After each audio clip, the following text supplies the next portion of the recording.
So then guys, if you're looking for quality recycled parts for your race car, head over to silverlake.co.uk. Hello and welcome back to the Club Racing UK podcast. Please, let's hope that it's gone out on YouTube. So if you are on YouTube watching us tonight, just give us a thumbs up in the comments to let us know we've gone out live. StreamYard's been a little bit problematic with all sorts technology. of the moment. Wonders of technology. It's been like that for a few weeks. Stef is in Hawaii, as you can see, with an Egyptian background. Yeah, he is. He's also holding a very shiny beer container, which is a useless beer container because it's full of holes.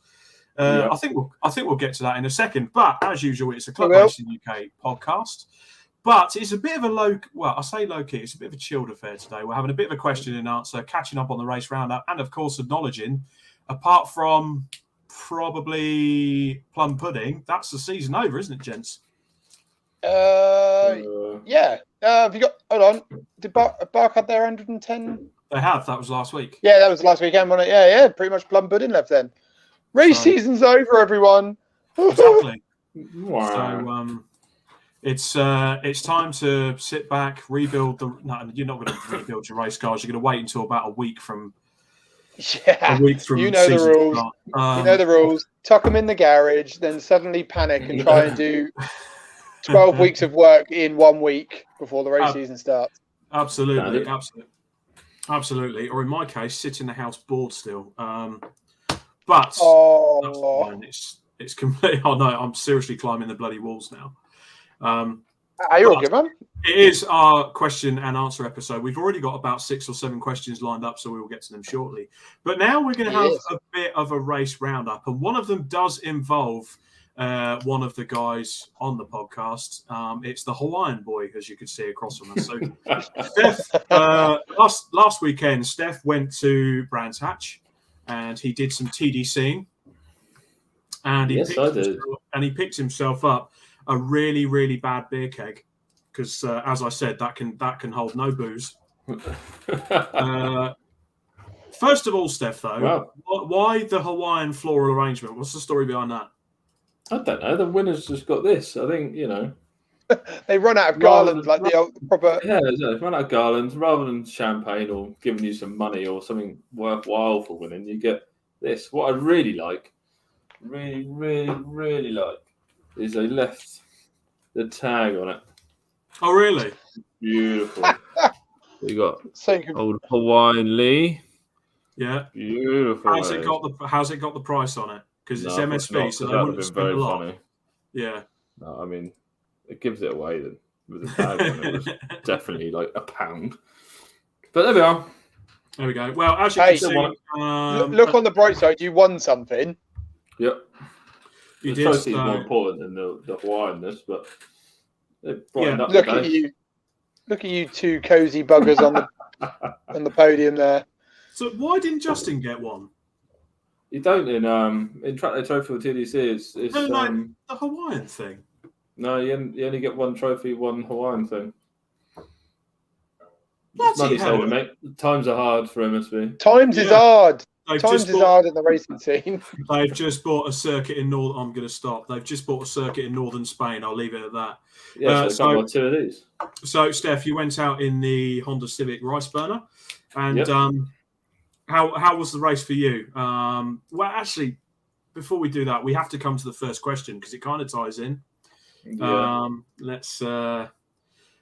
Stefan damaging my front bumper by ramming Team Hard out of the way off the line. That was from Justin Roberts. Stefan, that's not really a question, is it? That's more of a statement. No, because but you put on Instagram, what should we talk about? Exactly. So that was his response.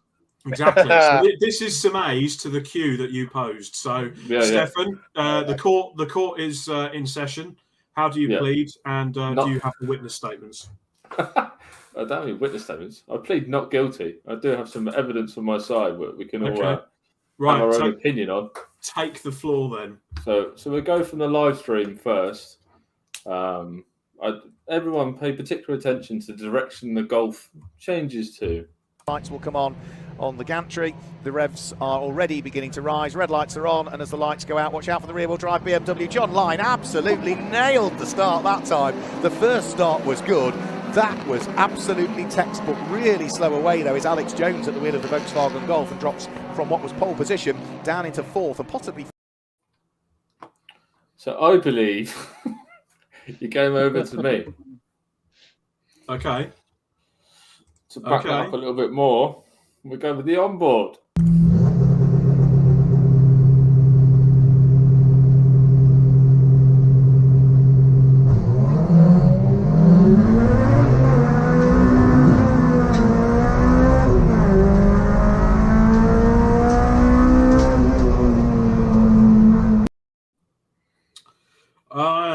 I think you talk Steve into him with cold tyres.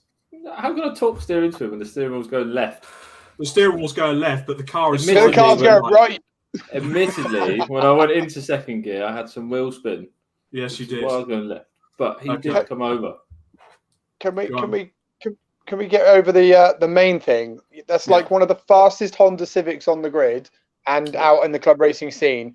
It's got fancy fandangled launch control, and we put you behind the wheel, and you just light up the wheels. What's that about? Rice burner, isn't it?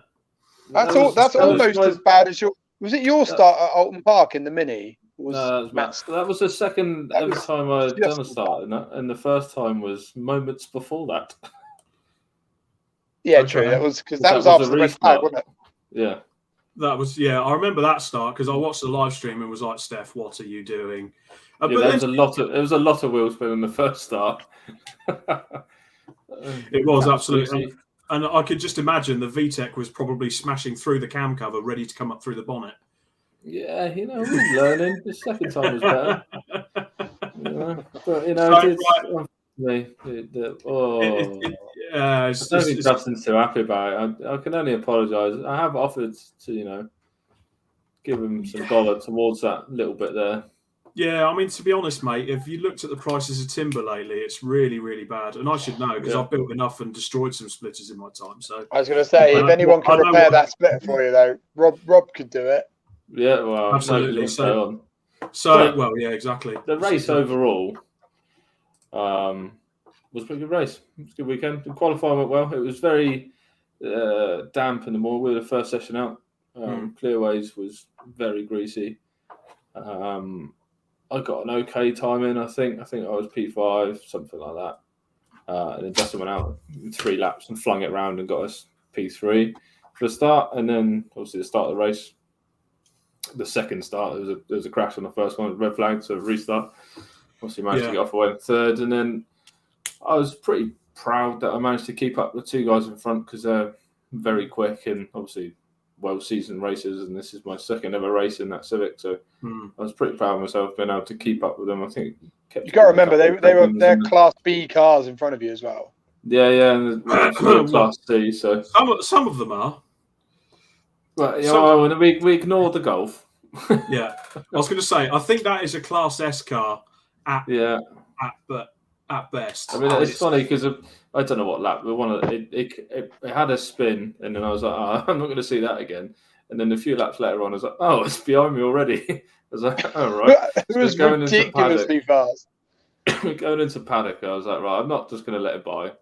I'm going to try and force him round or whatever.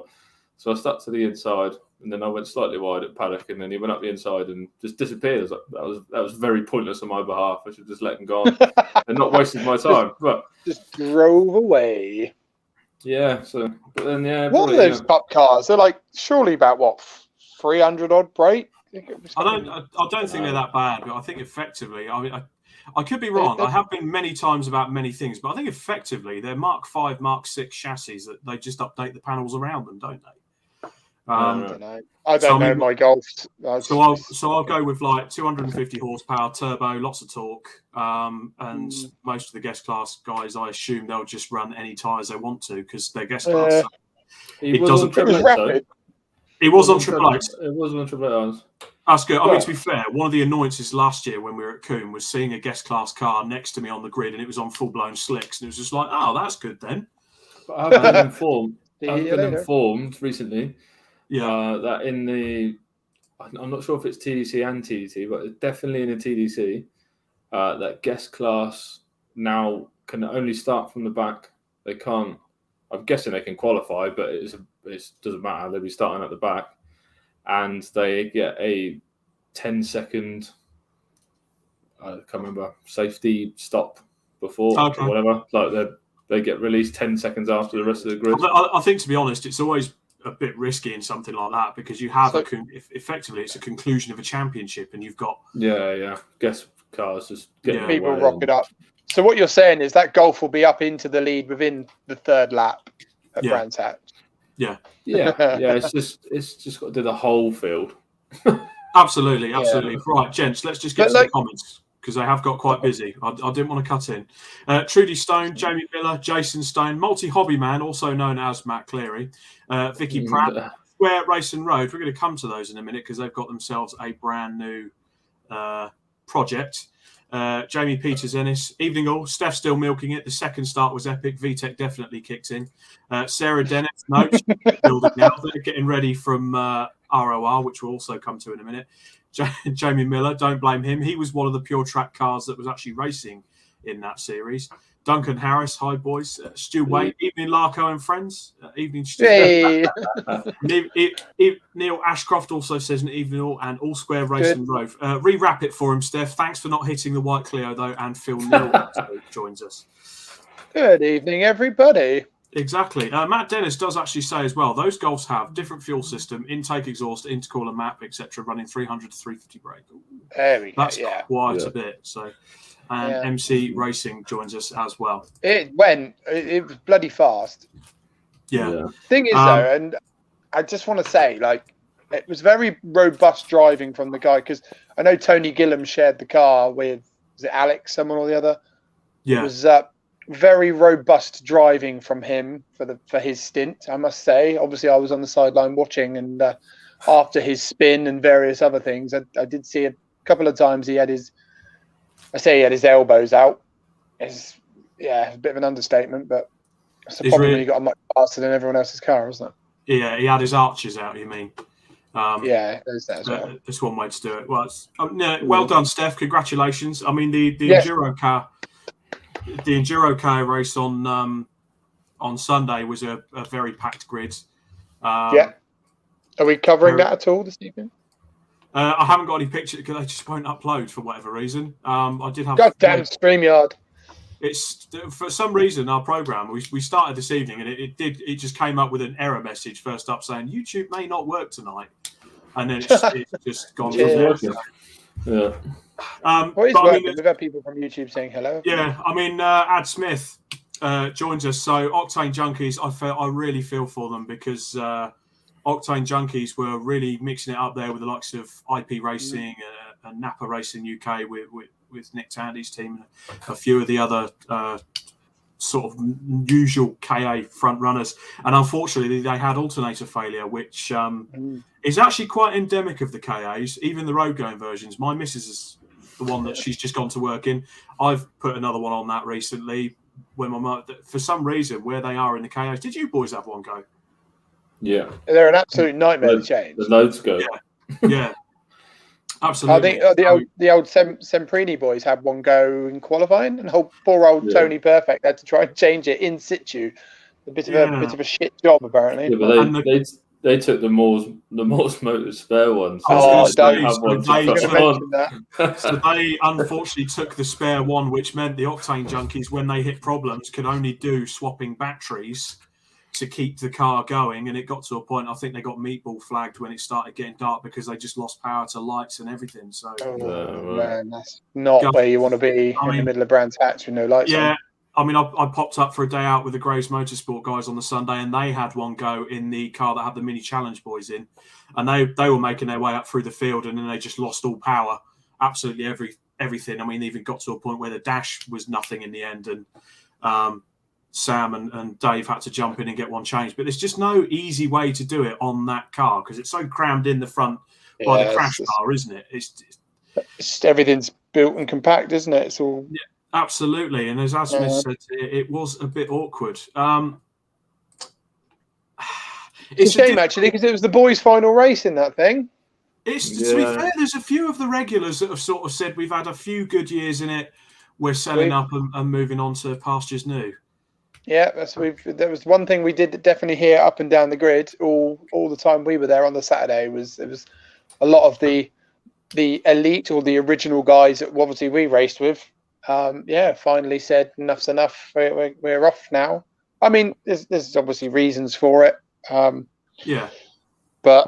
And they were all different for different people. Obviously, Callum at Turn 7, for instance, he's focusing on his caterums and things like that now. So to be racing around in a 4K doesn't really sell the business very well. So actually, well, it's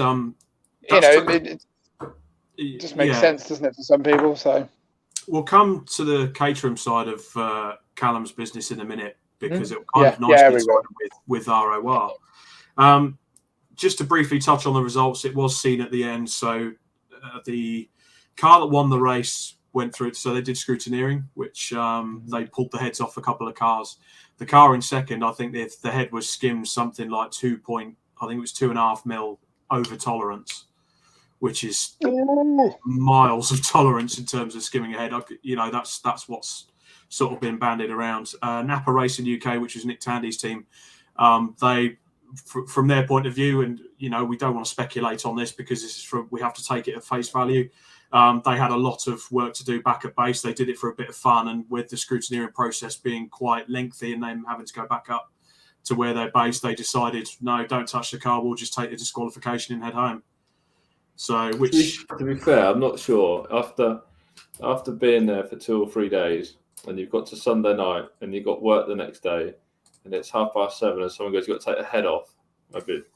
I don't know if I would be like, see you later. Yeah. I'm going home. Admittedly, from various sources, a lot of the teams were debating doing that. I guess it's kind of different if it's after qualifying and it's on the Saturday, knowing you've got to race on the Sunday, and then you say no. But on the Sunday night, when it's November and it's already dark and you've got after an 8-hour race, let's be honest, it was an 8-hour and 20-minute race.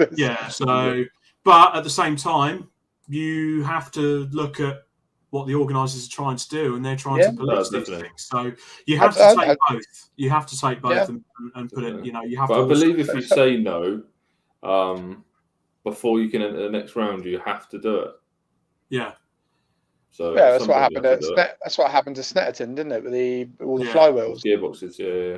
Gearbox and flywheels. So it's I mean, it was a good race anyway, wasn't it? I mean, I've had a few murmurs. Obviously, it's Brands Hatch Indy with I think it was a 46 car entry.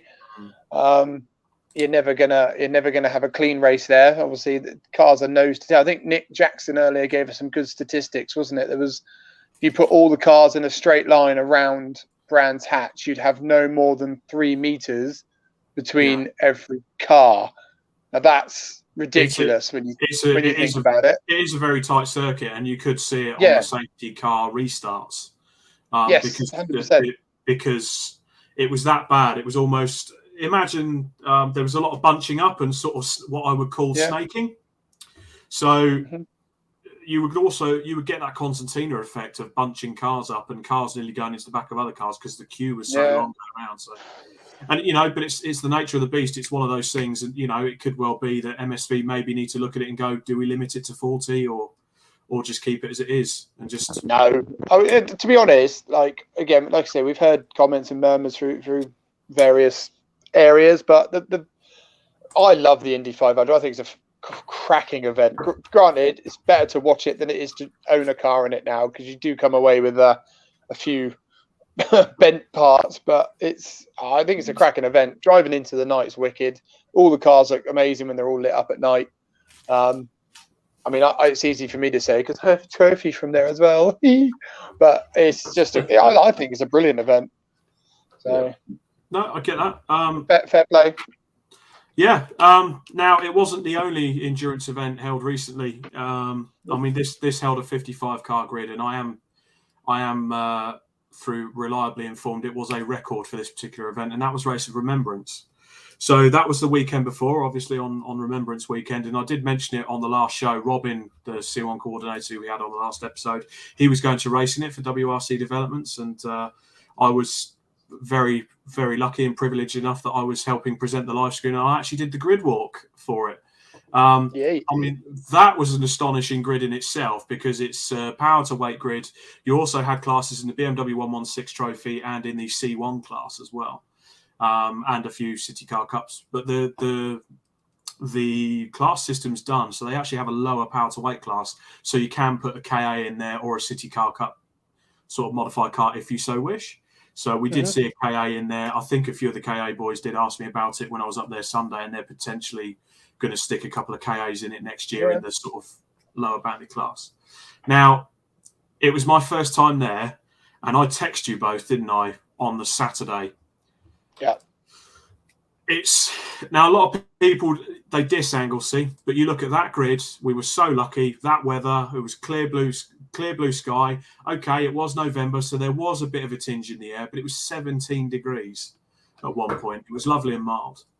A bit windy though, apparently.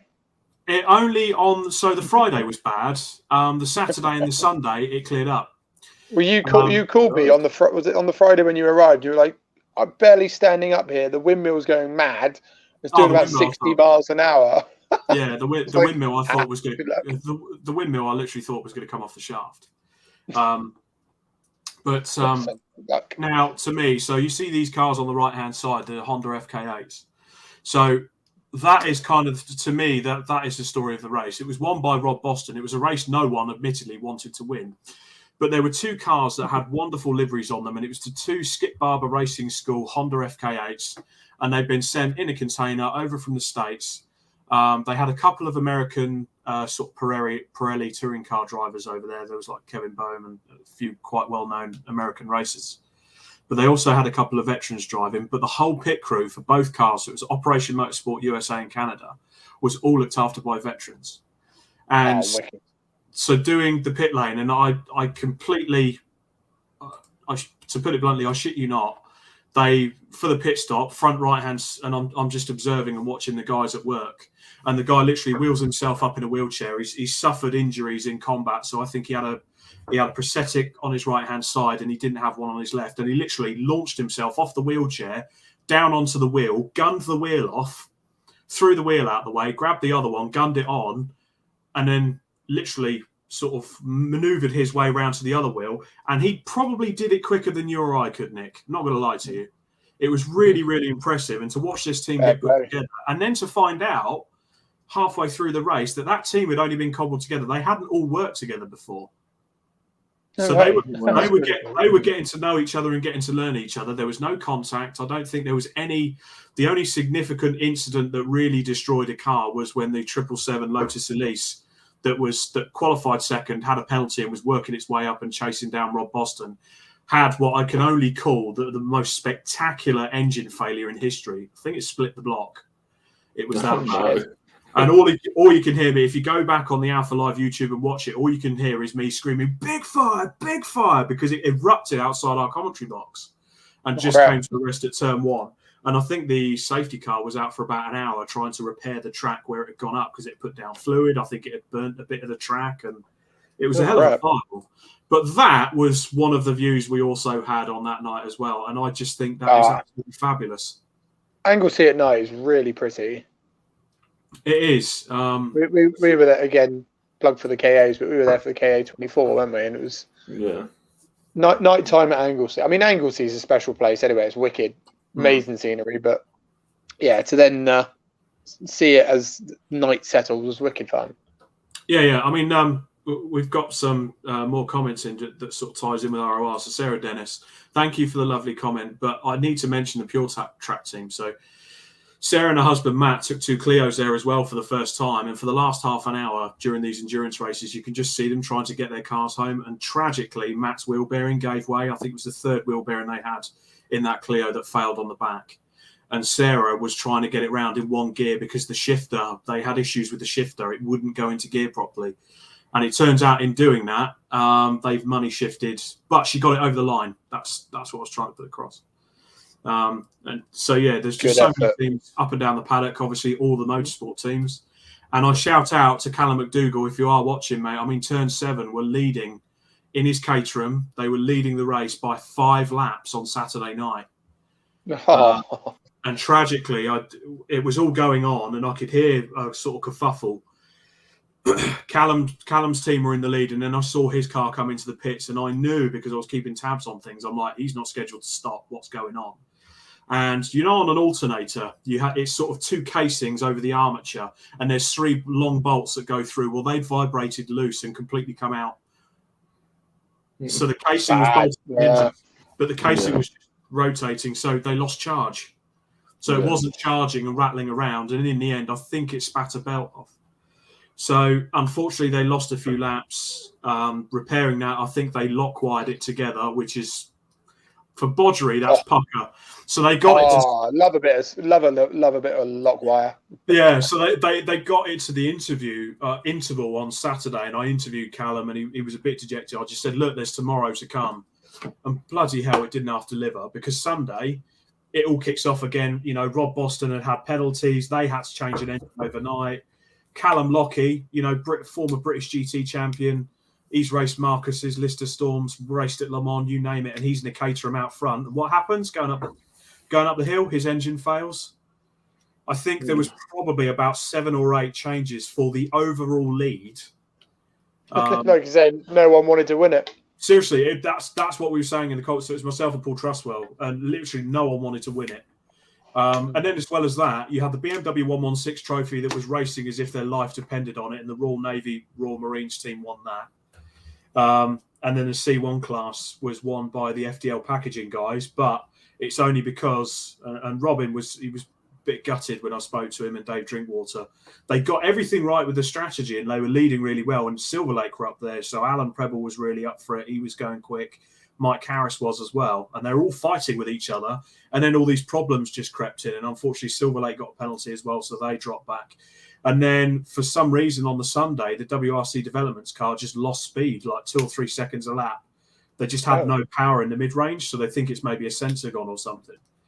But bloody cars, eh? They're just not built for endurance racing, are they? Any car. I'm waffling and I'm waffling, but I just that race to me was the overall feeling and experience I got from that race was like nothing I've ever felt before. Because it's one I've always wanted to do. It's seriously, if you are watching this and you're going, oh well, but it's Anglesey, don't care. I know it's a long way to go, but just get your backsides there, because just to get the feel. And I'm not going to lie, I shed a tear. A lot of people were shedding a tear, because when we stopped and did the remembrance service on a Sunday, that was special. That was very special and very well and tastefully done. And you get all of the soldiers coming over from airmen coming over from RAF Valley. And it is a proper, authentic remembrance service carried out in the pit lane. And then James Cameron just goes, right, let's go racing. And the race continues. That's brilliant. Where else in the world can you do that? Honestly, I like that. It's like, no, I mean, you boys, did you enjoy watching the live stream? I don't know. If it was really good. Yeah. I watched the first couple of bits of it, and then so day-to-day life. But... No, I get that. It's a long race, but it's good. So if you get a chance, just pop yourself onto Alpha Live, even just to look at the service and just to look back over various bits of the race, because it's a hell of an event, and the Mission Motorsport crew should be really proud of their efforts, and the BRSCC. To put that, I think to be fair, like after you sung its praises, it's always been on our radar. I think next year we're probably going to look at maybe doing that as well as the Burkett with our ambassador program. So we'll see. Take up the trusty Vauxhall and take a team of us up there and go play for it, I think. Either that, I mean, they do have a relay class as well. So if you need to take... Oh, okay. So, yeah. Take the ambassador cars as well. Yeah, so if you're running cars that are sort of a bit finely tuned, whatever, a bit high tolerance, focus, pretty much, yeah. So I wasn't going to say it. I mean, it struggles to get to 15 minutes nowadays if I'm not spinning it, but it's I mean, Nick Jackson, second time we ran at Race of Remembrance this year. It is an awesome event. We'll be back next year, and credit to Nick Jackson and the crew with the Fiesta as well. They got the Fiesta over the line. Nick had a good race. It was good to see those boys. Chris Slater, that man there, the RAF team. Chris, you guys were mega. honestly, you guys are mega, and you should be really proud of your efforts. It's just, again, great to see all the camaraderie, and it's so special. He's such a dude, and I've obviously seen the way him and his team work at various other races as well. So yeah, it's very, very well run over there. Absolutely. Yeah, absolutely. Now, one man that's just joined us, Johnny Berry. He's also one of our questions on our Q&A this evening, which we will start with shortly. But firstly, can I just congratulate Johnny, because he's only gone and got himself engaged. Yeah, I saw that. Hey. So well done, Bye, race car. Affects. Goodbye, my Wave lover. that one goodbye. See you later, race car. Absolutely. A good point, actually. So, Sarah Dennis, so warm, lovely swim in the sea. Now, the bit that you don't see, well, you do see on the footage, but if you enter into the race, they have something called the Biathlon of Foolishness. So you basically dress up in fancy dress costume. They make you run half the track. You then go down to the Irish Sea, go and swim out to a buoy that's out there, or a buoy, whatever they bloody call them, that's out in the sea. It's not far. And then you swim back. And that's it. And they call it the Biathlon of Foolishness. So it's either that. If you enter the race, you automatically enter to do that, or you pay a fine, and that goes to Mission Motorsport. I love that. There's no way around it. Brilliant. Absolutely. So do well up for that. Absolutely. So yeah. Oh, please tell me someone's uploaded the picture of Callum. No. Oh, you dicks! That was a perfect opportunity to air him across. I did not think of that, but Steph, are you on the case? We'll try. Right, Steph's on the case now. So, do you know the backstory of why Callum was dressed the way he was dressed? I don't know why he was dressed the way he was dressed, but I have seen the picture and I saw him live and was like, my eyes couldn't really. No, so I think it was something. I can't remember what he said. What was it he said now, Steph? There was someone. There's a group of them. Yeah, and whoever lost had to be the bride. There's a wedding. And had to be the bride of this. So the dress up was the wedding. Right. And the loser of whatever competition they were doing had to be the bride. But then everybody then decided to dress up as this guy's bridesmaids. So there is a brilliant picture of them all dressed up in their wedding attire. And then there is a beautiful picture of Callum McDougall of turn 7. It's one that you'll never unsee. So just be warned, viewers, if Steph does find it. Right, we're waffling on a bit. So while Steph looks for it, I just want to show something that's very pleasing on the eye. And then we'll talk about what's going on with that. So there we go. Hello. Yeah. So what we got there then? So for all our audio viewers, listeners, that is a beautiful 406 touring car. That is a very beautiful 406 touring car. And the man whose feet that belongs in that picture as well, as he sits back and admires it, that is Chris Pratt of All Square Chassis Setup. Working as always. He's probably taking the only break he's managed to take this year because of all the trophies and cars he's had to set up. I mean, he's booked up until April. But Chris Pratt, you lucky dog, is... as Johnny Berry puts it quite succinctly, car porn. He's looking after that Peugeot 406 and preparing that car. It's been shipped back over from New Zealand, and that is racing on these shores next year, prepared by Chris Pratt. Yeah, that's going to be a car to contend with, because we all know that he is very good at what he does.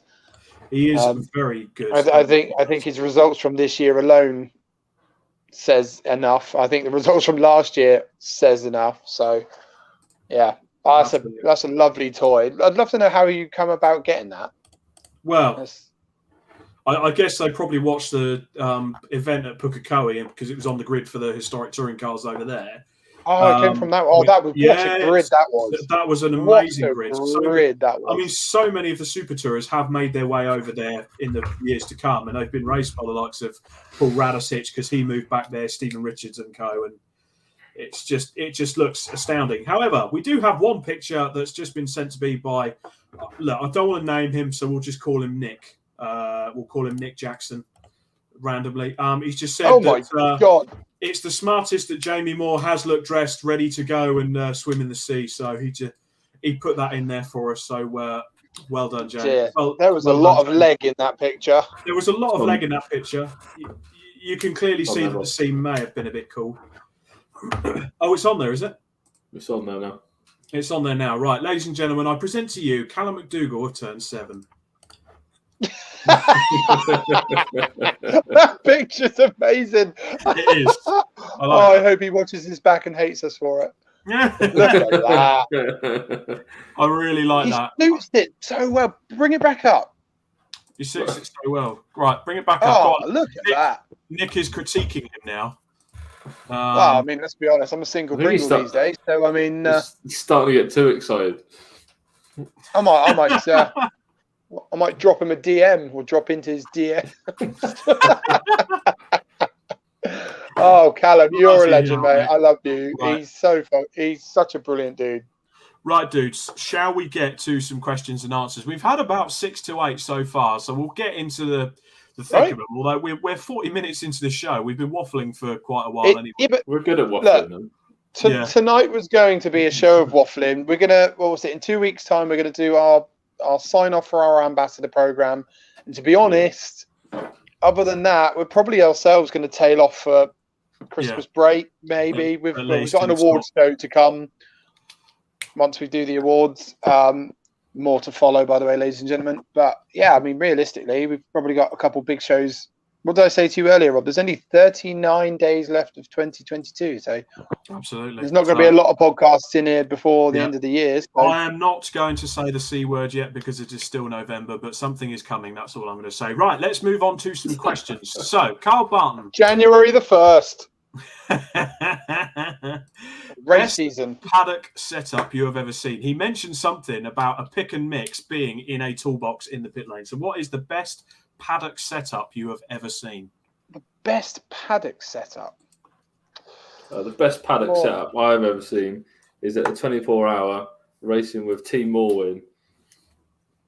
Oh, actually, yeah. One hell of a spread they put on. I'll tell you something. That is the best. That was the best food spread I've ever seen by a million miles. Yeah, that was a wicked day, a wicked weekend actually. Thanks, Team Morgan, for the food. Yeah, that was. I think is that where we're going now, or are we going in technology wise? Just anywhere. I mean, for me, my pick would be, and again, I'm going to mention the 2CV 24 hours. Yawn, yeah, whatever. But there was a Dutch team that always came over called the Flying Dutchman, and they were there probably nearly a week before the event, and they set up a genuine full bar, draft on tap, and everything. Seriously, draft on tap and everything, and we're drinking these steins of beer and just. Carnage. I mean, if you put college students in there, it's carnage anyway. But they were just like, oh yes, you'll come and drink in our bar, yes. And they've got all these tables laid out. They've got the heaters on, and we're there. Do the accent again, Rob. They were like, oh yes, you're coming and you'll drink our beer, yes. Because it was literally how it was. Literally how it was. That's probably the best paddock setup I've ever seen. But if you're going to go outside. If you're going to go outside of the club racing spectrum, the big bouncy castle that Porsche take to a TOCA meeting. That was pretty cool, actually, yeah. Blow up 10. I mean, that is the massive blow up 10 that I'm rumoured cost probably about 100k or something like that. Someone told me, oh, yeah, it cost about that. And I'm like, what? I'm sure the Porsche customer drivers pay nicely for that. Oh, I can imagine. But can you imagine that must take fucking days if you're. I mean.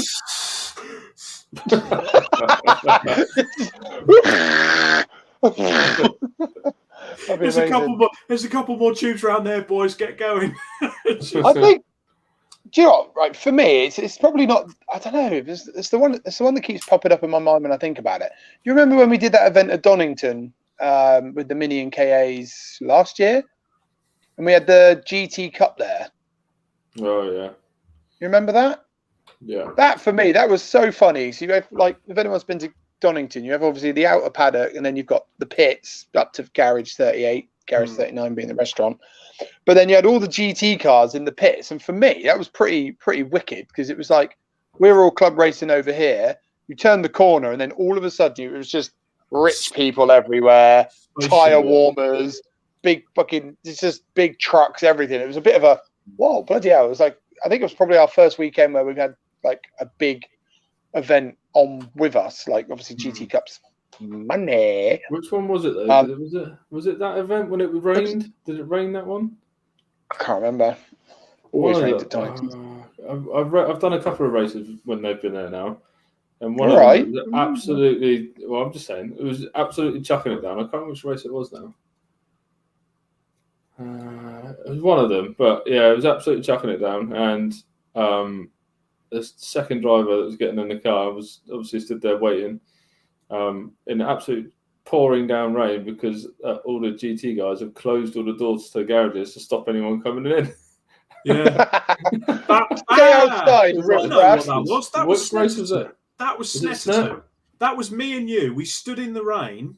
Yeah. Because the GT Cup guys closed the garage doors to us. We were getting in our cars absolutely soaked. Yeah. Get out, peasants. It felt like it because I was a bit like, exactly that. Yeah, it was like, you're not hanging out in our garage door. Yeah, down, and it was absolutely pelting it down. Like we got absolutely soaked. So it was like, cheers, guys. That was the weekend. Was that the weekend you got second in the Mini? Yes. Yeah. Yes, because AJ went out and I think he wheel span in all 6 gears at the start because it was so wet. And then as soon as I got in the car to start my stint, I came straight out of the pit lane behind the safety car, and it never went in. Why did the safety car come out, Stef? Because someone's, not mine, obviously. Gazebo untied itself, went over the fence, and was at the side of the track. Yeah.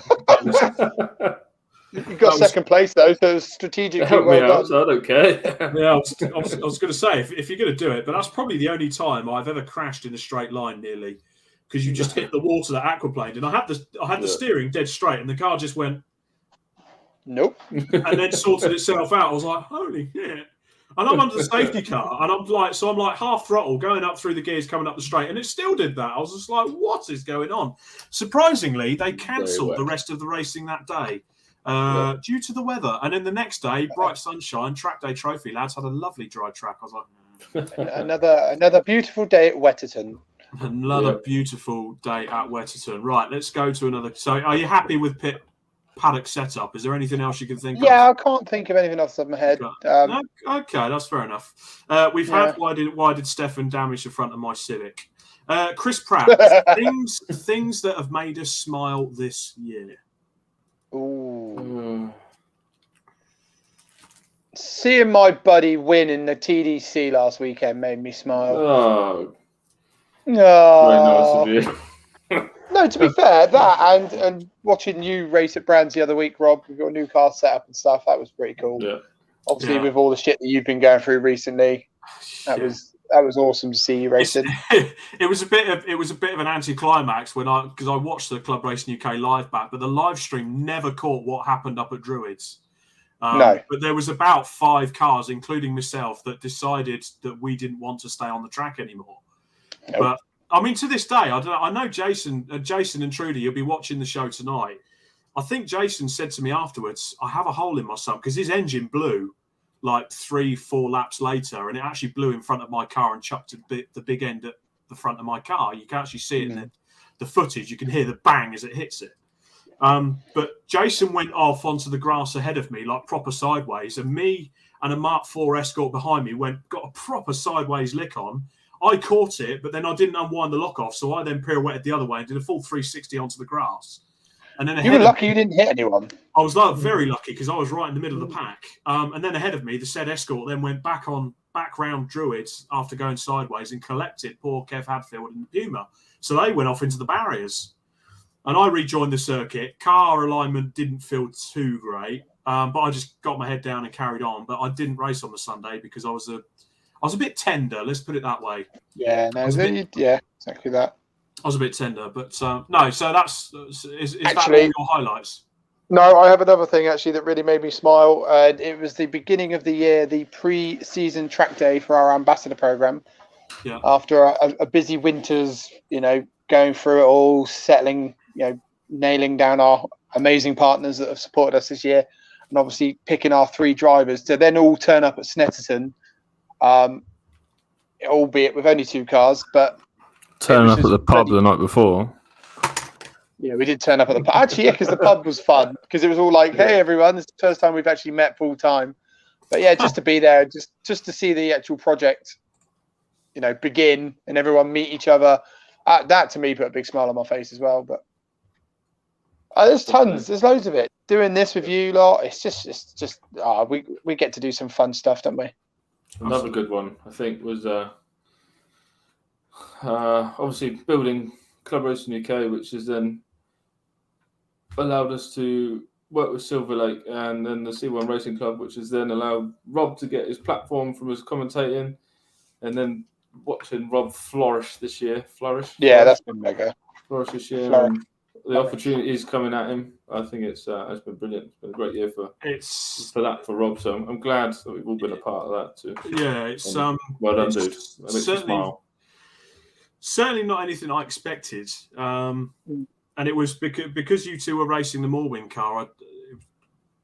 I just said to Robin, look, can I go on the broadcast team? And I think the BRSCC were a bit, he's untested, and it's kind of a very major event. So I think they were a bit reticent, and I could completely understand. And Robin really put his faith in me, and I had fun and did. I think the one people talk about is when I was just talking about tyres in the pit lane, and that kind of struck a chord. And lots of people, I've had loads of support. Richard John Neal, especially, has been really, really supportive, and Robin and Tom of the C1 Club. So I will unashamedly big those guys up and just meeting and actually rekindling old friendships, because I actually knew Robin from way back in the day, from when I raced 2CVs. I met him then. You've seen it on the show before. So the broadcasting side. Really, we've not heard that one before. I know, but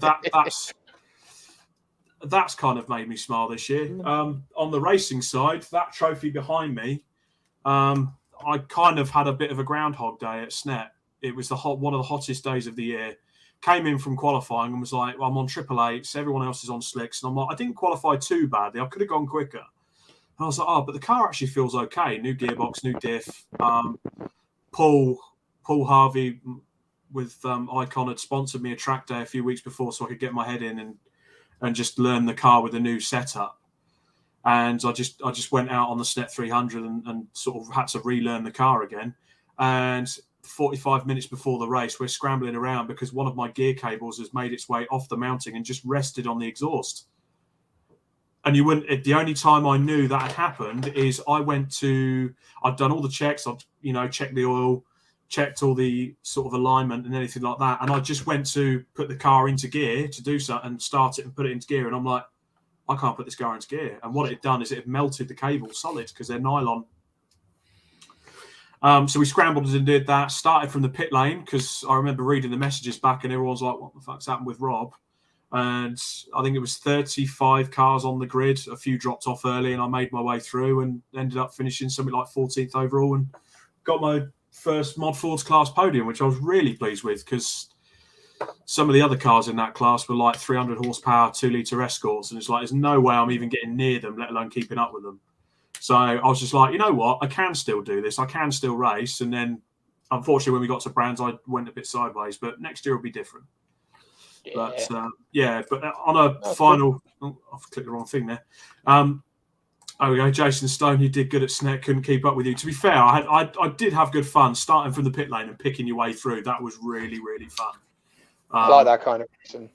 And it really got picked up on the live stream. So yeah, the broadcasting, the racing. Another thing, I didn't want to mention it sort of in the last episode because I didn't want to just keep going on about it, but the reaction in the past couple of weeks that I've had has been nothing short of humbling, emotional, and just humbling. Like a lot of people would have known, you get diagnosed with testicular cancer, 31 years of age, lots of stuff going through your mind, but in 2.5 weeks, I went from going to the doctors to getting it checked out to lying on a table having a bollock removed, basically. But in those 2 weeks and in the weeks since, I have had nothing but love and support And I will continue to shout and scream about the fact, lads and ladies, just check yourselves, because I did not see that coming. I really didn't. Go on, Nick. Don't forget the abuse as well that you've received. Oh, the abuse, yeah. I mean, I've had some abuse. I mean, pictures of grapes and, thinking of you.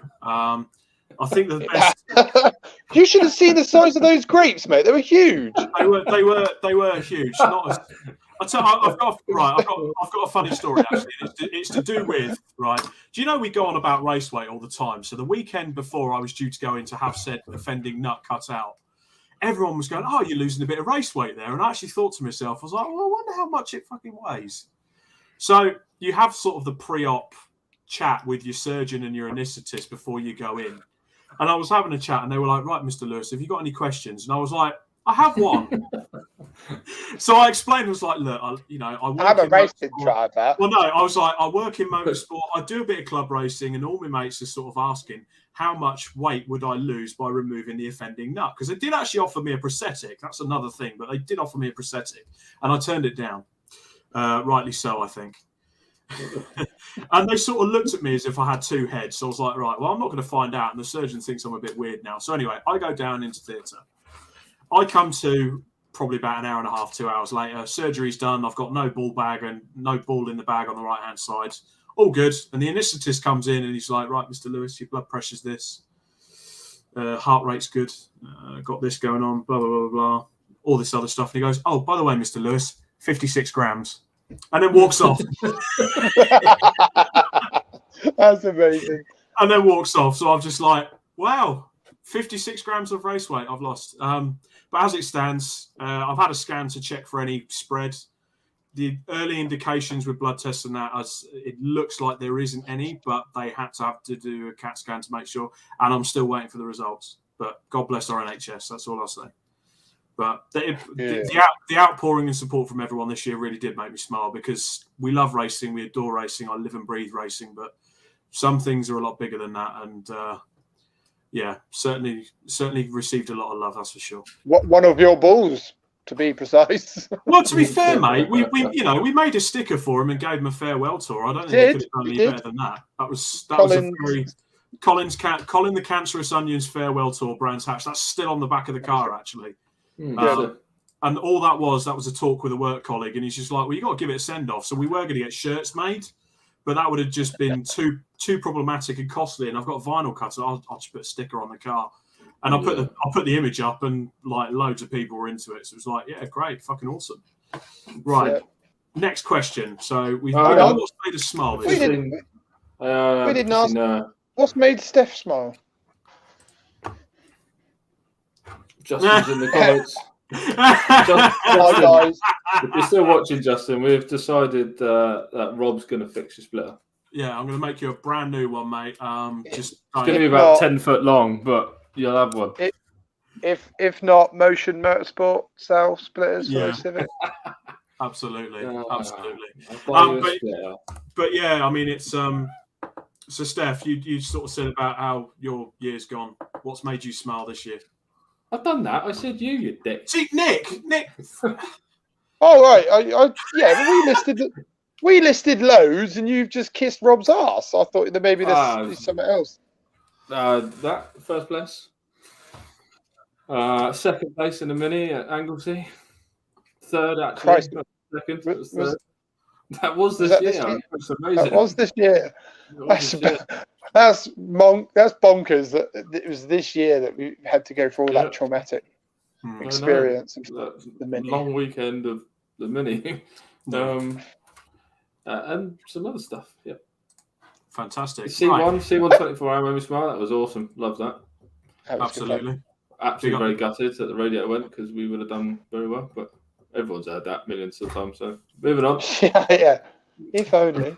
Big up the C1s. Right, next question. Latest Top Gear episode with 4 youngsters thrown into GT Cup via the Mazda Super Cup. Right. Good so this was Cameron Bell. So gents, now I've only watched it today because I don't watch. I'll put my hand. I don't watch new Top Gear. When Clarkson went, new Top Gear is good. It is good.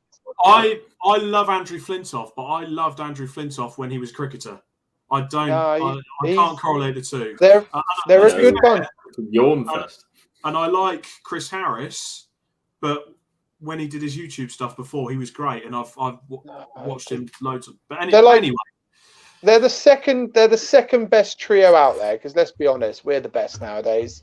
Well, the Grand Tour's still going, steady on. Oh, that's bollocks. That's rubbish. You're not fan? Gordon, Gino, and the Frenchman. That's pretty good. They should.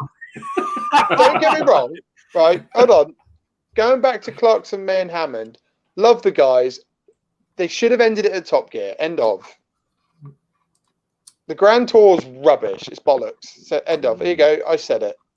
Okay. All right. Well, Nick's got his controversial comment out there sort of an hour into it. Okay, fair enough. Right. So, right. Sarah Dennis. One's already raced grass tracks and the other kid looked like he had an attitude, like them highlighting mechanics though. Now, I wanted to point that out because through various friends that I know do autograss racing, those cars aren't cheap. Okay. No. And I know roughly the costs of how much it is to build one of those cars, the engines. I mean, you thought my engine for the Focus was expensive and for the Mini, those engines are forged bottom end, 300 horsepower, screaming, naturally aspirated, top buggy class, certainly the one he was playing around in. You could probably, for the budget that it would cost to buy one of those cars and run it for a full grass track season, you could probably put together a decent club racing campaign. Yeah, I totally agree with that. With change to spare. So as soon as he was like, oh, this, we're giving these kids a fresh chance in motorsport, and I'm like, he's doing motorsport.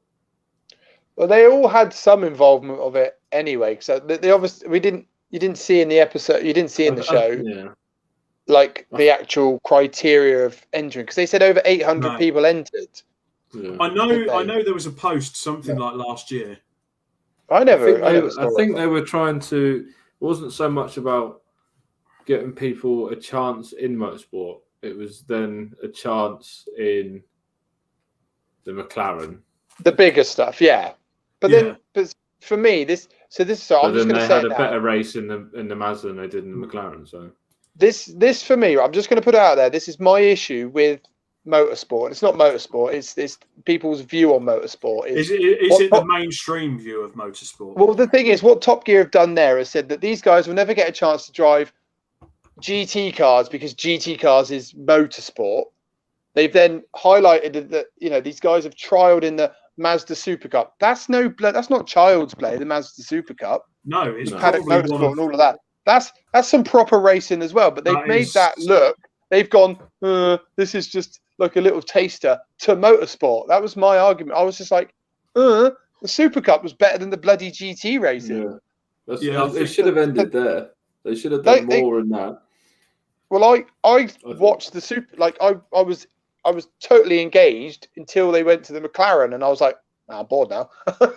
I wasn't bothered by it. Don't get me wrong, the McLaren's a beautiful car. The GT Cup is impressive to watch. Yeah. But it doesn't tick my box. Yeah, but a good, I don't know, stats-wise, but a good percentage of the population are going to realise that GT driving is going to be something that is not going to be possible. But if you can, show how possible getting an MX-5 was, because they didn't really touch on that, did they? They just kind of used it as a training exercise. And that's the thing. People can relate to that. Because Paddock Motorsport, and they've advertised through the pods to get cars to get people in their Super Cup seats, and they're a fantastic team, run really well, and we're not bagging it. We're just saying it's that's it. And arguably, like Nick said, that Mazda Super Cup. I mean, we watched the race at Silverstone, the first round of the year, and I couldn't take my eyes off it. Bloody brilliant racing! If I could afford a budget, I'd do it. Yeah, I'd do it. Brilliant racing. The thing is, you kind of wanted Paddy to sort of stand there for about 5 minutes and go, you know what? Okay, you can't get yourself into GTs, but if you have the right budget, here's how much it can roughly cost you to go and race a top tier MX-5. But they've even got these Mark 1, because I think Paddock even have Mark 1s. So they could have even just shown, you can go Mark 1 race. They need to show, I know it's not going to support, because everyone goes, McLaren, glittery, big, shiny thing. But that's not fully motorsport. Go on, Steph. Also, what license do you need to race a GT car? I'm not sure if it's certainly at least what the old school would say National A, if not an international. So, they obviously didn't show it on the show, but I'm assuming they must have collected enough signatures and done enough races to acquire. It was a bit. Yeah, it was a bit. Well, the thing I liked about it is the rest of us. There's no way we could go do one race in the Super Cup MX-5 and then go jump in a GT car. Mm-hmm. No, so they would have had to do other races or go to someone like Motorsport School and do the advanced arts course to get the signatures and get signed off. I mean, Nick Jackson, and this is someone that trains people. He's got Learn to Race, so he's in the. It's a shame that motorsport is the only sport where you can buy yourself into it. Certainly, if a fat lad like me, if I won the lottery, I can't go down to the Emirates Stadium and say I want to be in the first team for Arsenal. It doesn't work like that with that sport. But motorsport is one of the only sports where that happens, and it's a shame. I mean, how long have we lamented for years with this current state of British touring cars? It's the same in touring cars, but it's the same in club motorsport. When it's a modified class, it doesn't really come down to the driver and stuff. It's just how big his wallet is, because they just go out and buy a bigger turbo, whatever, better tyres, and see you later. But it's what it is. But anyway, getting back to the Top Gear thing, I think it's great. Obviously, there was a point where they were showcasing some sort of club motorsport, but again, it kind of went about it slightly in the wrong way. But we're going to be biased. But I don't know. I think they're skipping a good bit and then going straight to sort of. But and I will say 100% now. Fair play to Paddock Motorsport for getting featured on it, and definitely 100%. Well done. And getting themselves out there, and at least.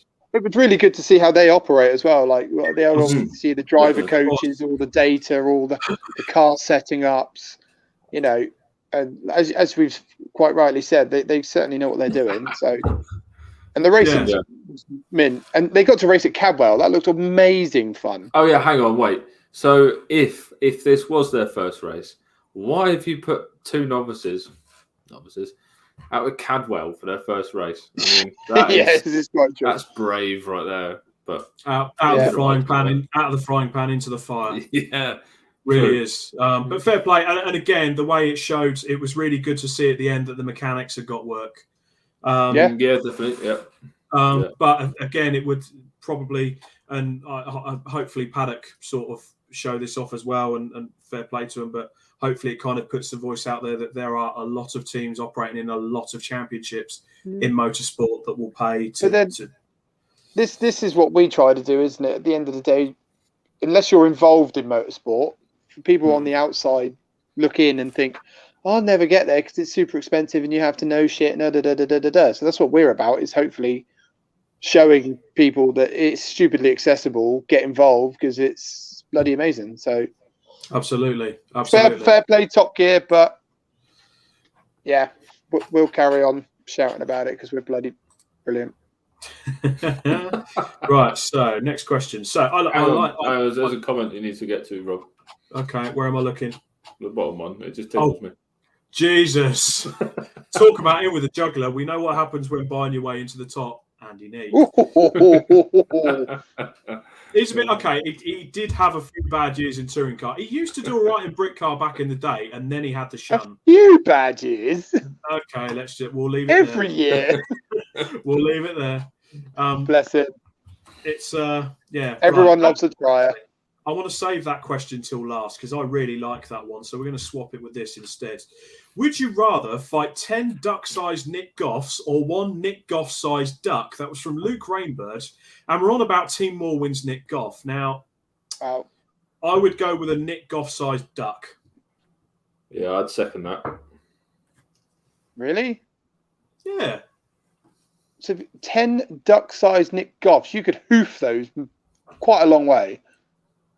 You probably could, but then like a duck... Just boot him straight over the fence. That'd be fun. That's true. Feel cruel, though, wouldn't it? You would feel cruel, but I really want to see a duck that I love size. I love him, but kicking a little Nick would be hilarious. And there we go. Look, everybody saw his slippers he was wearing. He deserved to be kicked over a fence. True. You heard it here. Next question. Carl Barton. Best pre-race tune? I I haven't got one. But the Club Racing UK playlist. No, don't Well done. Well done. Available on Spotify, iTunes, and various other places. Okay, we've got the plot. You've got to pick one, Stefan. Come on. Oh, I don't know. The problem is I'm pretty bad with like band names and song titles because I never really look. I just listen. A Day to Remember, All I Want. That's mine. Okay. I'd have to have a look. Hang on. Okay. Foo Fighters Run for me. Ooh, good choice. That's a very hype up tune. Yeah. Get yourself going. Oh, there's loads. I would actually. gladly put on my angry music and just go for it. Yeah. Or you just listen to the Wheels on the Bus. That gets me really. I was going to say Venga Boys, but yeah, you should go into the circuit. The wheels on the bus go round and round. Has Steph chosen his song yet? No, I'm looking at don't be stupid. Electric Six Gay Bar. Yeah. Matt Cleary, Barbie Girl. Hey, yeah, come on, that. everyone, get in the comments, everyone. If you are watching, what is your pre-race tune? Because that's Airborne Back in the Game's pretty good. Yeah. Royal Blood, Out the Black.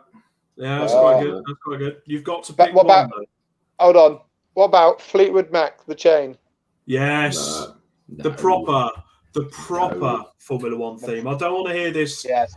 No. I don't. Oh. It doesn't get you in the mood, does it? What? Yes. Yes, it does. Or for 5 minutes waiting for it to happen. Hang on. What kind of a dickhead are you? That's like, come on, Steph. Are you telling Don't me? get me wrong. Don't get me wrong. It reminds me of Formula One. But it doesn't really get me fired up. I was going to say, is this going to be the most controversial thing said on a show? And it's not by me. Is this because of that bloody lorry at Autosport 3 years ago? Don't Yes. take it out. Don't take it out on the song. I think Did it play that song? Yeah, constantly, over and over. I just remember hearing the. God, 4 days of that. Yeah. After that, I nearly burnt my Fleetwood Mac Rumours album after that show just because I kept hearing it. I was crying in a corner, wrapped up in a ball, going, "I don't want to hear it again." To be fair, nowadays, if I'm anywhere that's really quiet, that's all I can hear. Yeah. What about Just Drive? Okay. Oh, that's okay. bull. No. No, definitely not. Right, I'm not going to say this for the on record. Whoever signed that song off needs shooting. Yeah. It's a shit song. It's an emotional song. He's not giving up on the split. He loves the old split, doesn't he? He does. Justin, I'm really sorry. I do apologise. Neil Ashcroft says, "Bring me to life, Evanescence." Jamie Miller says, "Skillet for me." Carl Barton, "Flows and Hooks" by AMC. Sail, AOL Nation. Oh, that's a good tune. Yeah. Can you imagine that now? You'll go after listening to that on the like pre-race build-up. You go into the first corner and it's Sail. Go down the inside, take someone out. You know what I mean? You know what we're going to have to do now? We're going to have to fire up the playlist for people to add their songs in again, aren't we? I think we're going to have to. Thunderstruck, Jason Stone, yeah. Thunder. Jonathan Bevan has come very late to the party and is looking to be controversial. I have no idea what he's on about here. So, evening, are we allowed to talk about Adam Blair having won at the end of an MSVR race? Having won what? Does it mean won as in he won? Oh. Might want to proofread this before we put this on the show. Yeah. Jonathan, proofread it, retype it, and then get back to us. No, I'm saying you boys proofread it before you put it on the bloody. I proofread it. Loses the plot. I did see that in the live stream. There was something said on the live stream. I think, apparently in the interviews afterwards. Yeah, but it's nothing to do with this. I think he was a bit upset at some things, but Emotions run high at race weekends. It's how it is. Wow. I think we need to see this. Well, at some point, I didn't know anything about that, so right.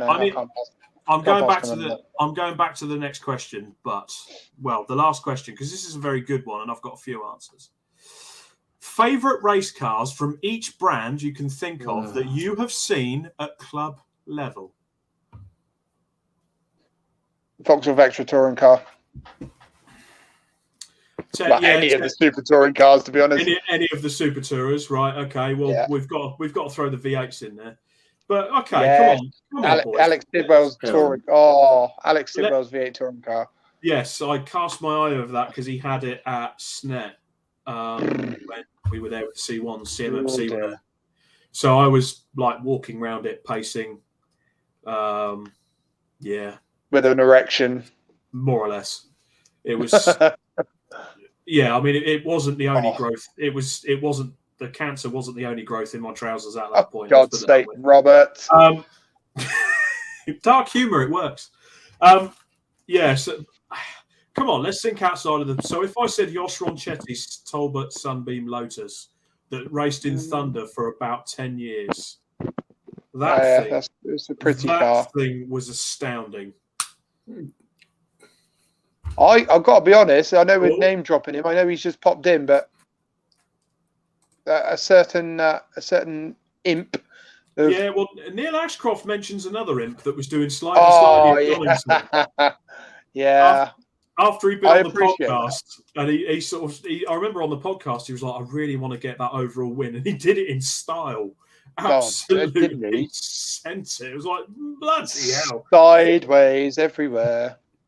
Right, Steph. I don't know. Oh, come on, boys. Just think of any popular brand. I mean, if it's a Ford, obviously, I'm probably going to go with the Escort Cosworth, Sierras, that sort of thing. Are we going off ones we've seen? It has to be ones. Yeah, ones we've seen racing. It's ones we've seen racing. If I'm going to go Alfa Romeo, so there was a guy called Tim Lewis that used to race Euro Saloons, and he had an Alfa Romeo GTV V6, and this thing was hench. Something like 400 odd horse. He completely made it into a Thunder car and was out everywhere. I think it was Tim Lewis. I just remember he had the same surname, and this Alfa was absolute. I mean, it would break down a lot because it's an Alfa, but it was beautiful and very fast when it worked. What colour was it? It was sort of a maroony. From the one I remember was a maroony colour. Not the one I'm thinking of. And then there was another one that was sort of multi-patch colours. You can't. Let's be honest. Alphas are very sexy race cars. Beautiful cars, but they break. Yeah, of course, everything breaks. Every race car breaks. Yeah, very true. Right, Steph, have you thought of one? Come on. Hondas, Vauxhall, Ford. You said Rory's Focus. Yeah, that is big fan of that. Big fan of the. Well, they call it that, so I'm going to say they call it the Flying Clear. Yeah. Oh, behave. That is what they call it. Yeah. That is their name for it. It can't be that because there's a bunch of blokes that have found it. I like that. Fair play. Yeah. Okay, I'll give you that.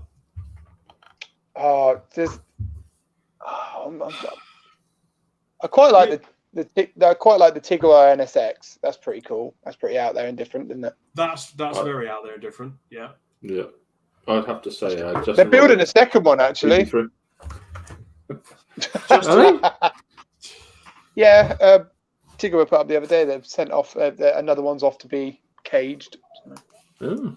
Lovely. Lovely. Someone's got some dollar. There is some seriously nice cars in the club racing scene. There is, absolutely. Carl Barton, actually. The Carlton that was in Thunder Saloons in 88. So, Pete Stevens one. Yeah. Baby Bertha. We've seen that in the flesh. Yeah, true. That's been out on the CSC grid. That's got to be up there. I can never remember the guy who owns it. But what's that mental... Is it... All Square Racing Road says the blue and white Capri, Stuart Kai. Oh, that's pretty. No, but I was thinking of the Capri, but the dark blue... mental one that's in Simon Light. Yeah, Simon Light, that's got the V8 Coyote engine in it. It is, yeah. Gorgeous. That is it's lovely. Very. But then I also like the orange Jägermeister Capri as well. I'm a sucker for a Capri. I do like a Capri. Not what was that one I said? Brand, but I was going to say, I sent you that. Was it that Brute one the other night? It turns out apparently that's a replica. It's not even a full blown back. It's a replica, and that's a replica at 95k. 95 grand they want for it. I know Stef, prices are. Stef, we'll go in replica with a Vectra and we'll sell it for 90k. Let me go get some more stickers. Fucking hell. That's bonkers if it's not genuine. Well, you know. Just random wheels and then wheel arches, and we'll sell it for at least 60. Yeah. Live the dream. Live the dream. I have to say, for me, still the Super Tourers, when we went and saw the classic touring cars, they're my absolute standout ones. Yeah. Because getting to see those cars and the engineering up close, like the Primeras and the way the steering rack goes, and the fact that the Volvo, the engine is practically like under it. Oh, they're just beautiful cars. Beautiful. But then from that point of view, Andy Robinson's Falcon. I mean, that was at a time, that was at a time in V8 supercars where the cars were very raw. They were still 600 horsepower, 700 horsepower, 6-speed Hollinger box, H pattern. You know, where they really wrestled them up the mountain and got the times out of them. And Andy Robinson brought a couple over here and is doing the same. You know, just you can't beat an Aussie V8 or a Super Tourer. So would that be it from that then, lads? I don't know, because then I'm now thinking about BMWs. Yeah. Like every E46 M3 race car that's out there is just beautiful. Just any BMW, is that just... I prefer the E90. Yeah, I'd love an E90 touring car. That was Andy Priaulx, 3 times world champion. Yeah, great times. But just for the record, Steph, that is the next touring car project we're building. Yeah, I'm going with that. Don't worry about that. Yeah. A 3-litre straight 6 in it, or when we sell the Vectra and make loads of money, we'll buy one. Yeah. we'll buy 2. Yeah, have one each. Yeah. But I don't know. Even some E30 M3s. Oh, yeah. I like the old. There's a couple of E21s in the classic touring cars. Yeah, they're pretty race cars. They're very pretty race cars. A 635, you know, the sort of mid-80s 6 Series. That was a big day. Actually, right, I hope Robin's watching, and it's. I was going to say Robin's 5 Series. Robin's 5 Series, that when he raced that against Colin Tester, I miss that car so much, and so does he. But he does. He needs to build another. He needs to build another. Yeah. So there, Robin, if you're watching, build another, please. Do it. Stop fuck-assing around with that Mark II Escort with K power in it. Wait. No. No. Rob, he's got a Honda engine in it. I know that pains me because it needs. There we go. Shut up. Just stick to my side. It's still an Escort. Yeah, the Escort side of it's fine. It is. I don't know. I get that Honda power is good. A K series is a fantastic piece of engineering. I love the K20 as a piece of automotive engineering brilliance, but don't just stick it in anything. Can I just say that? Stay in a Honda. There's a reason why BMW E46 M3s get used all the time. Clio 182s get used all the time. Yeah. EP3s get used all the time. They're just proven, well sorted. Yep. So the K20 is exactly the same, isn't it? There's a reason why in Autograss the 2-litre Vauxhall engines, the ST170 engines are all used. It's just Duratec they're using. Oh yeah, well, you know what I mean. They're just proven. Yeah. If it works, use it. Isn't it? Absolutely. AJ Owen wants to K-swap the world. Swap the world. I'll be honest, boys, I think we may have run out of questions. Let me just go back down. Fine. We're only going to have a little. We're only going to have a little show tonight. Well, in that case, gents, Matt Cleary says Holden UK's V8 supercar. We did cover that. Yeah. Jonathan Bevan, any 70s Zaxby, Capri or Escorts? Absolutely. Oh, yes. Carl Barton, the old Tarquini Alpha. Oh, that's you look at any old Super Touring Alpha and you just think that's got shades of dodgy wings and getting kicked out at Alton Park. Just, do you know what? I'd love to. Right, there's one of those things I would have loved to have been at. They rocked up at Knock Hill, didn't they? What? Also, are you on about when they were throughout? Well, when they just rocked up with the out of nowhere. So they turned up at round 1 at Thruxton. And everyone was like, "What's going on?" And all the teams. I would have loved to have been there for that and gone, "What?" Just watch everyone go. What the is that? Yeah. And the crescendo when they got to Alton Park, and I think it was Alan Gow was like, "You need to take those wings off," and they were like, "We're not going to. We're going to leave if you make us take the wings off." So Alan Gow went and opened the gate himself and said, "Off you trot." So they left, and they still won the championship. Right, we've got some more questions in. So Nick Jackson, if you're a biscuit, what would you be and why? Custard cream because it's the best. That's it. I'm not having this discussion anymore. Custard cream. I don't care. I like bourbons. They are a nice biscuit. Jammy Dodger. Oh, you're definitely a jammy dodger. You are. Forgot about the jammy dodgers, didn't you? I did. I'll be a chocolate. I'm an Oreo. Oreos are overrated. Custard cream. I'm going with that. Chocolate hobnobs. Okay, Stef. Jammy Dodger.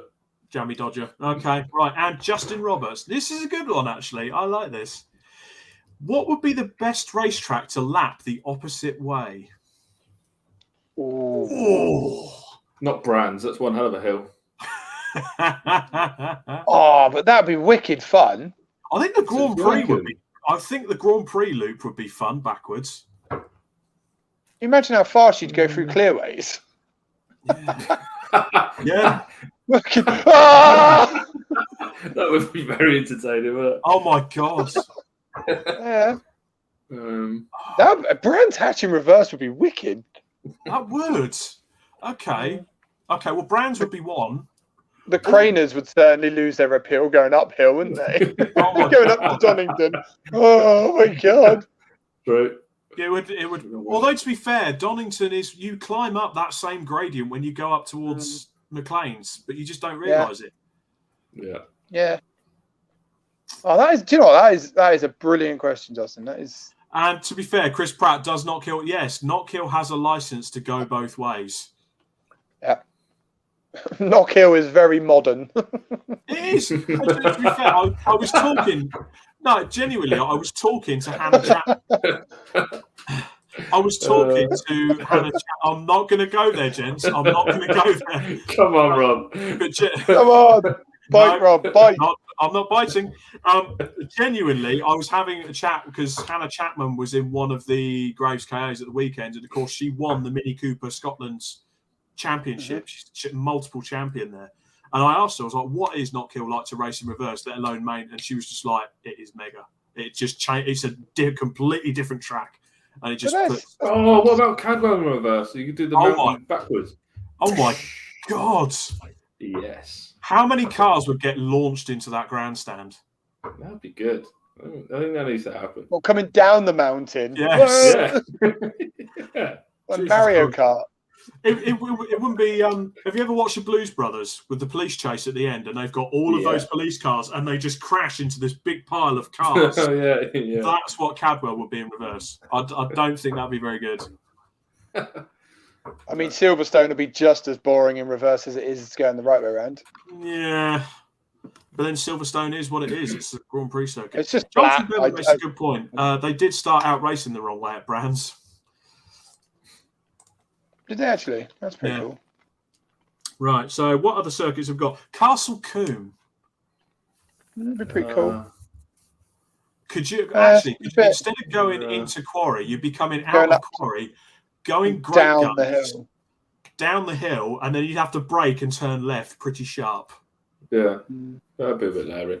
That would be very Larry. Especially if the pit exit was still the exit. Yeah. Snetterton will be hairy, wouldn't it? Barreling down the straight, only into a 90-degree right. Yeah. Because you'd also have the run up from turn 1, like flat out around there. Yeah, Snetterton. That would be. I never remember the name of the last corner after like the bomb on. Yeah. Around there. Jesus, Justin, you've really. He's thrown a grenade in that conversation, isn't he? That's a belter of a question. Put that to our listeners. See what they say, because that's pretty cool. I mean, genuinely. I mean, hang on. Neil Ashcroft up Paddock would be like Eau Rouge. That's a good point. True. Very true. The state of it going back up that hill, like, good God. Imagine that in a KA race. It wouldn't reach the top. Yeah, it wouldn't get very far. No, AJO in Alton. I think Alton would be the kind of circuit. It would be the same style backwards than it would be forwards. Yeah. It would just be very, very demanding. Very. Alton would be cool. I'm shit at it going the right way, so I'm well up for trying it the wrong way. I can't gel with Alton Park. I don't know what it is. I can't. No, that's fair enough.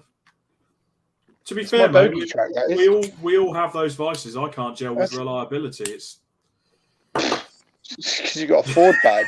It's hashtag Ford life. It's Okay, Carl Barton does make a good point. Most of the Circuit Rally Championships run in reverse for some stages. Yeah, I get that. Actually, Jason Hennifer, belter, Anglesey trying to go up the corkscrew. Yeah. I like that. Okay. Stef didn't make it going down the corkscrew. Oh, Jesus, Nick. Talk I about did for a few laps. Yeah, true. True.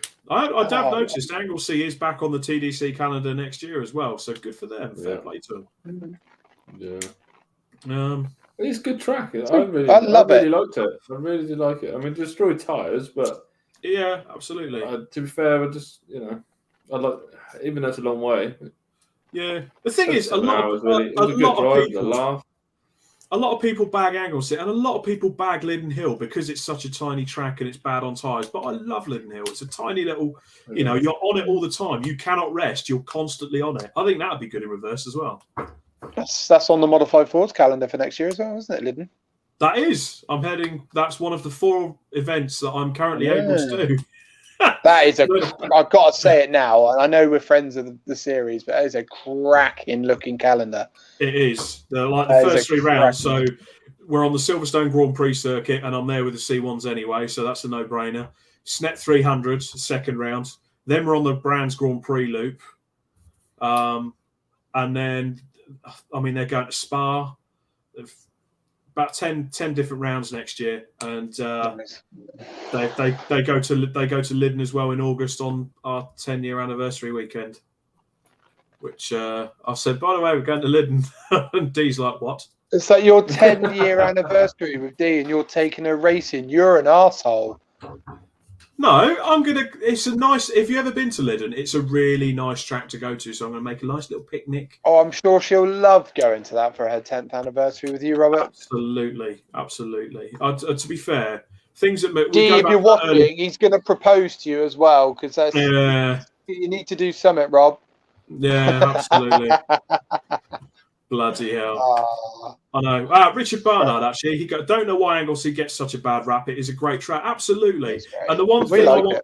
And when people... Go on. Rockingham in reverse. Won't happen.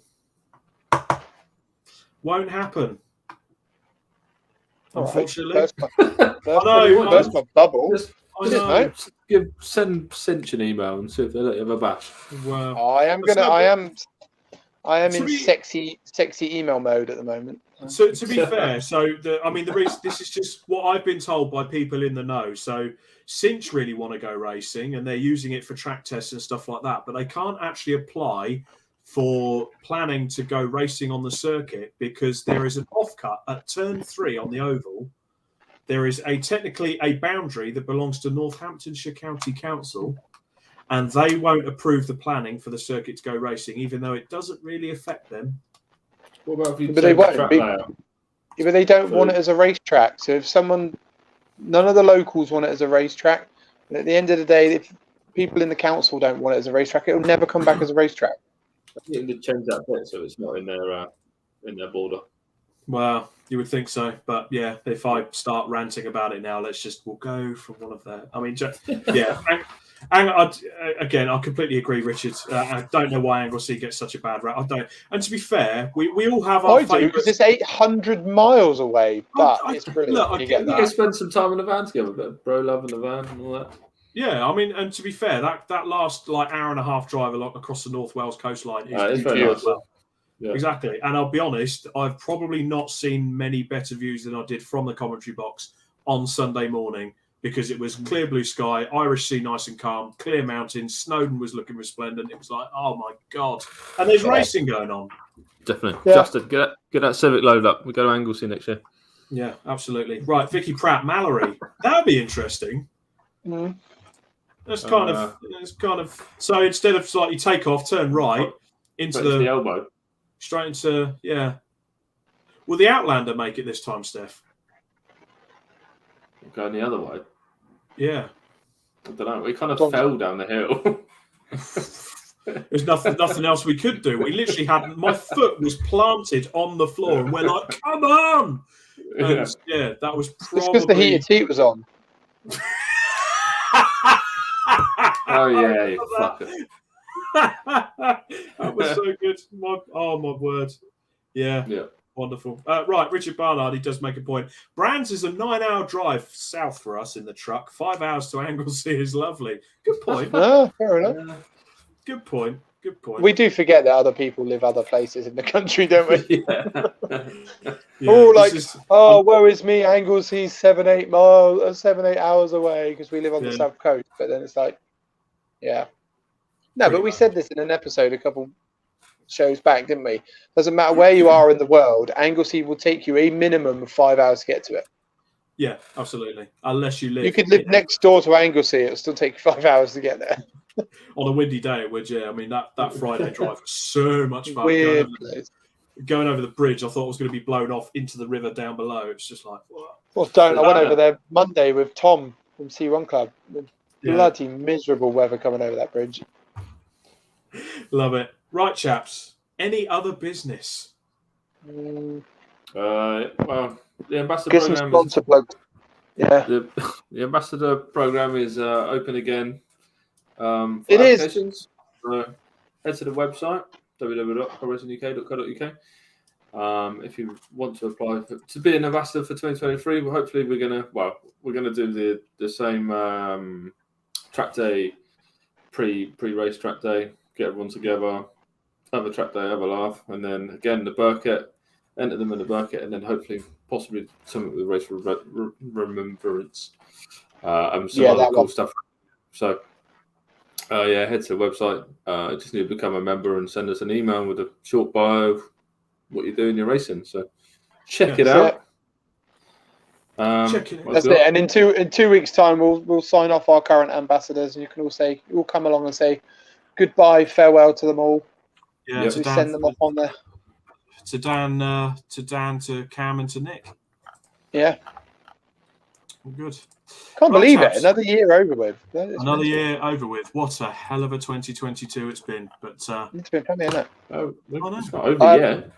It's not over yet. No, I'm just saying that the ambassador side of it. I'm going to say we're going to be obviously launching our awards in the coming weeks. So obviously we'll be doing Save of the Year again with Turn 7, amongst other awesome awards. So get ready to be voting for Best Looking Car, Best Series, Championship, Save of the Year, and we'll throw a few extra little ones in there as well. And, but we'll get all the categories up, and then you can submit your thingies. We'll pick the top 10, or we'll take the top 10. We won't pick it. It'll be judged by you guys, and then we'll go from there. Superb. Nick, you've been